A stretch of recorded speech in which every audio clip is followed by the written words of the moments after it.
folks, songs from the desert number 12 we're up to now, and not a particularly easy one for me to talk about this. I've blocked a lot of what happened to my brother out, and I had to get in touch with my sister and my mum to piece together a couple of events surrounding it. But essentially, about 30 years ago now,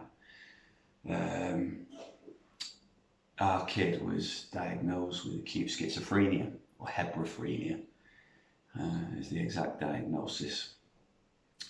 And when he was about 18, 17 or 18, 17 I suppose it would be, his behaviour started becoming weird.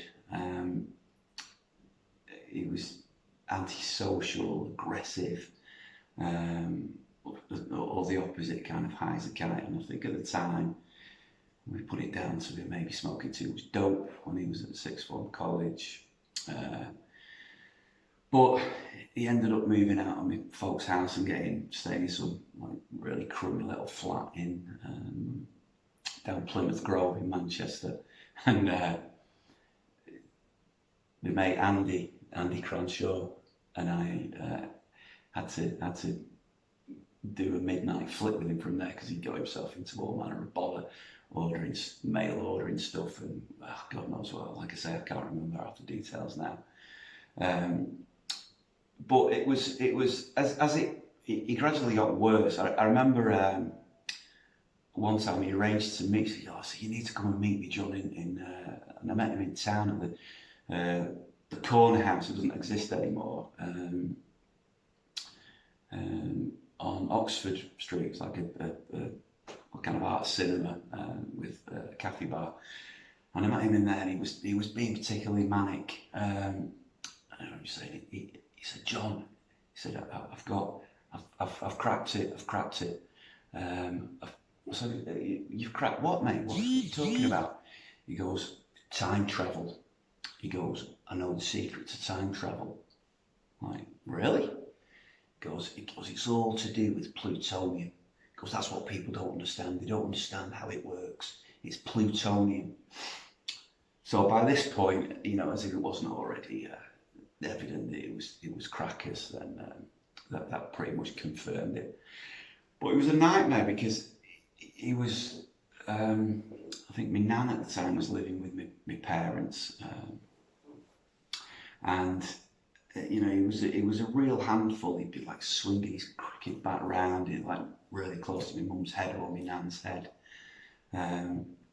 And they'd try and get him appointments at doctors, and they'd go to the doctors, and all of a sudden he'd become lucid and deny any of the symptoms that my mum would describe to the doctor.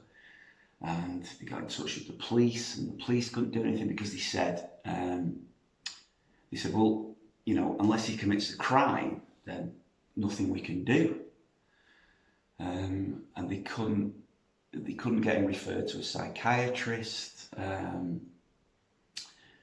And eventually this all came to a head. I think he got my sister around the throat.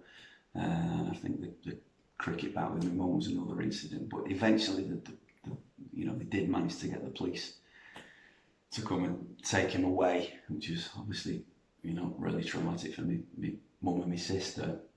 Not who else was there at the time, and my dad was there, I wasn't there. And he was sectioned. And this song's about when he ends up in a psychiatric unit at what used to be called Hope Hospital. It's now Salford Royal, I think. And I remember going to see him there, and he had his own room or cell, really. But he didn't understand why he was there. Because at the time he just thought everybody else was mad, and he was the same one. He had these various insights, and it was that other people didn't understand him. But he was getting these voices talking to him, but these he was attributing those voices, I think, to kind of lucidity or to insights. And I remember going to see him at when he got back, and it really was like a scene from One Flew Over the Cuckoo's Nest, when you brought him out of his room and you'd sit in like a kind of lounge or a common area, and he goes, John, he goes, you need to get me out of here. He goes, what am I doing here? He goes, you need to get me out. I said, well, they're trying to help you here, Greg. He goes, no, he goes, they're all fucking mad, this lot. Yeah, mate.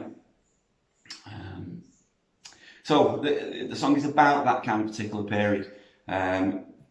He's doing all right now, our kid. He's got his own flat, and he's never been able to work, and he's always been on once they'd sorted the right kind of meds out for him.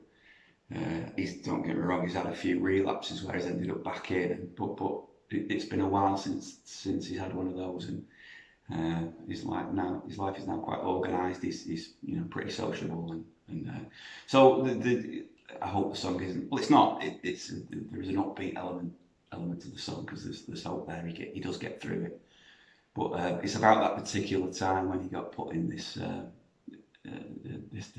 psychiatric unit, and he was by himself in his room, just imagining like there was no one else there, which is why I used the metaphor of the Mary Celeste.